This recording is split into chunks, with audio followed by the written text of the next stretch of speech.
কমছেই না জ্বালানি তেলের সংকট। আরও জানাতে বাগেরহাট এবং ঝালকাঠি থেকে যুক্ত হচ্ছেন আমাদের সহকর্মীরা। শুরুতেই আমরা চলে যেতে চাই বাগেরহাটে। সেখানে আছেন আমাদের সহকর্মী আরিফুল ইসলাম। আরিফুল, নগদ নিয়ে এলো হার না মানা হার অফার। সর্বনিম্ন 10,000 টাকা রেমিটেন্স নগদে পাঠালে থাকছে স্বর্ণের হার জেতার সুযোগ। আপনি বলছিলেন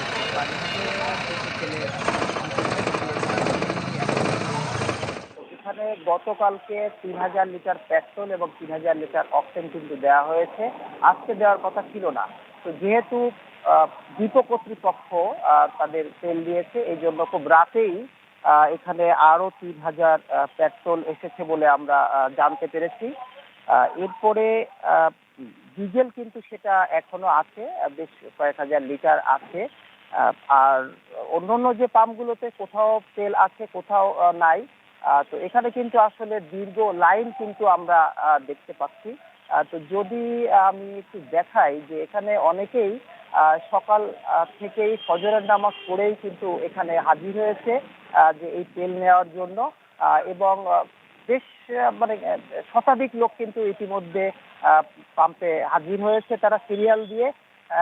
আর যেহেতু সকাল 7টা থেকে এই গাড়ির যে তেল, সেই তেলটা এখানে পেট্রোল পাম্পের যে এখানে যে ট্যাঙ্কি, সেখানে তারা ডেলিভারি নিচ্ছে। এরপরে 8টার দিকে এই তেল দেওয়া হবে গ্রাহকদের বলে সেটা আমরা জানতে পেরেছি।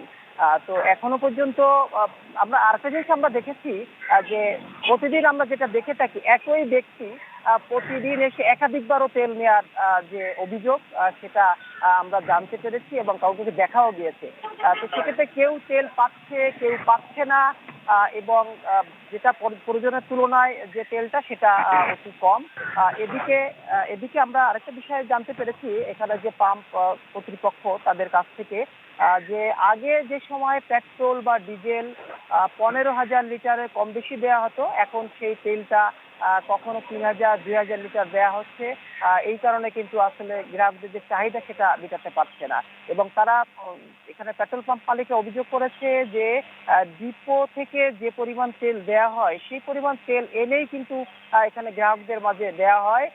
তো এক্ষেত্রে তারা যেটা দাবি জানিয়েছে যে পর্যাপ্ত যে তেল দেশে মজুদ থাকার কথা বলা হচ্ছে সরকারের পক্ষ থেকে, কিন্তু সেই তেলটা যেহেতু ডিপো কর্তৃপক্ষ দিচ্ছে না, সেহেতু কিন্তু তারা গ্রাহকদের দিতে পারছেন, এই জন্য সেবা ব্যাহত হচ্ছে। এবং কখনো কখনো আমরা দেখছি তেল নেওয়াকে কেন্দ্র করে গ্রাহকদের এবং এখানে যারা তেল কর্তৃপক্ষ, পেট্রোল পাম্প কর্তৃপক্ষ যারা, তাদের ভিতরে কিন্তু এখানে কখনো কখনো অপ্রীতিকর ঘটনাও ঘটছে। সব মিলিয়ে ডিসিপ্লিন বজায় রেখে, শৃঙ্খলা বজায় রেখে যদি তেল দেয়া হয়, তাহলে সুষ্ঠুভাবে তেলটা যেমন পরিচালিত হবে, তেমনি কিন্তু গ্রাহকরাও তেল নিতে